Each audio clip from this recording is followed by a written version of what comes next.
পারে না জামিন এবং এই দোকানত ইয়াবা বড়ি বিক্রি হয়। ওই যে তরঙ্গ চৌধুরী আছে, ওনার ভাই প্লাবন চৌধুরী, উনিও খায়, রেজুল মাস্টারের ছেলে। উনি আসে এখানে জামি রাখলে প্রতিনিয়তের জন্য বাবা বড়ি ওই যে পুরে পুরে খায় না, কি আগুন দিয়ে পুরে পুরে খায়। আমি তো একদিন সরাসরি দেখছি, আমি পেলাম আনছি, বললো যে ঠিক আছে আর আমরা খাবো না। তো জামির আবার করছে যে বড়ি খাওয়ার পর সারা রাত ঘুম পারে না খাওয়ার পরে এই দোকানে সে বড়ি বিক্রি হয়, হামিদ বিক্রি করে, বুঝছেন? এই দোকানে হামিদ বিক্রি করে বড়ি সাপ্লাই দেয়। এই মামুন সবাই এরাই করে কি এখান থেকে বড়িটা সাপ্লাই দেয় আর ওরাইলে যায় খায়। জামি সারা রাত বড়ি খায়, ঘুম পারেনি। এবং আশিদুল সহ এরাই বললো যে 100 ওদের 2 ভাই মারা হবে। আশিদুল বলছে যদি জমিত কোনোদিন যায় এদের 100 2 ভাই মারে ফেল দেবে।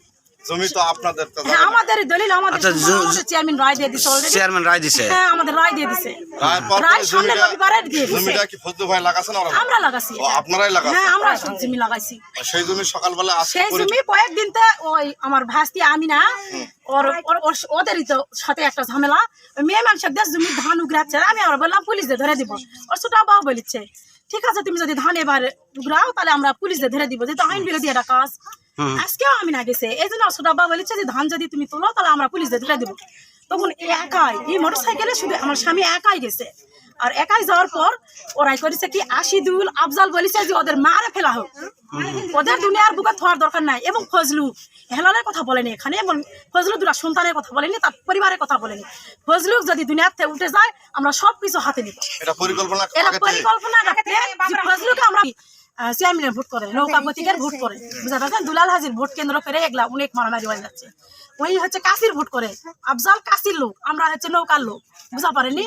একটা দ্বন্দ্ব, এই দ্বন্দ্বকে কেন্দ্র করে এত দূর পর্যন্ত মারামারি। আজকে মারার পরে খবর আজকে আমি শুনলাম, আমি শুয়ে আছি অলরেডি, আমার ধারের থেকে তোমার স্বামী তুলে দিচ্ছে, আমার ঘুমিয়ে গেছে, আমি ঘুম ধরেনি আমার, কেন জানি।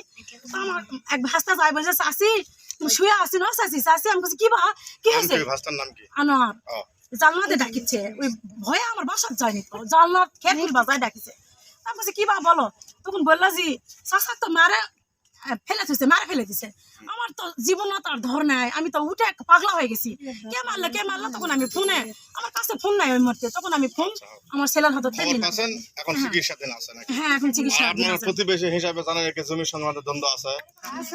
আছে দ্বন্দ্ব, 5 বিঘা জমি মুনতাজের সাথে দ্বন্দ্ব আছে। এই জমির সংক্রান্ত করে আজকে সংক্রান্ত ইয়া ওর সাথে যোগ দিতে মুনতাজা আজকের ঘটনাটা কি, মানে মারামারিটা হলো কিভাবে, কে মারলো? এলে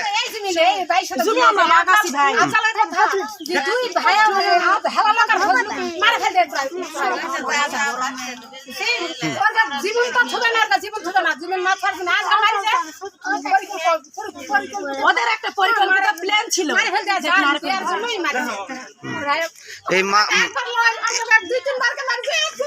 এই মারার প্রত্যক্ষ ভাবে কে গেছিল, মানে সরেজমিনে কে কে মারছে?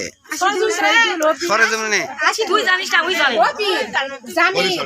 তারপরে হামিদ, শহীদুল, আশিদুল আফজাল, আকাশ আছে সাথে। আকাশ বাড়িতে আমি একাই 10 জন ফেলাবো। আমি একাই 10 জন ফেলাবো। মানে আমার আচ্ছা, আপনারা প্রতিবেশী হিসাবে কি বিচার চাচ্ছেন নাকি?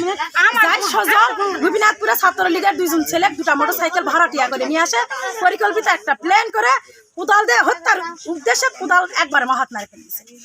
সে একবারে মারা যায়, কেউ জানে না, মারে এবং বাসা চলে আসে। তারপরে আমি খবর পাই যাই বিচার আপনারা কি চাচ্ছেন? বিচার সবাই বিচার চাচ্ছেন কি? বিচার চাচ্ছেন?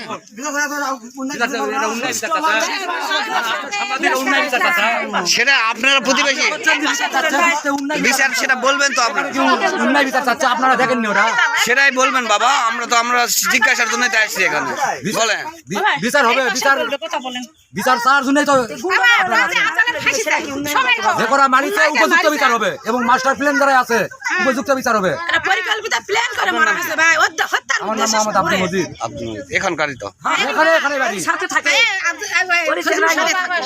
আমি আফজালের লোক, ফজলুরের লোক। আপনি খালি গান। আমার ভাইয়ের শুনেন, আমার বাবাকে মারে মারে মারে ফেলে দিছে আমার বাবা। বাবা মারে মারে বাবাকে রক্ত ঝরে শত্রুতা করে আমার বাবা আপন মামাকে মারে ফেলে দিছে। আমরা বিচার মারে মারে আর আমার ভাইটাই ফজলু কয়বার মারছে মানে আমাকে মারছে, আমার এখানে যে হামিদের ছেলে ছিল নাকি, ও গেছে মানে ওদের যে ছেলে পরিবার ছিল সবাই গেছে মারার জন্য।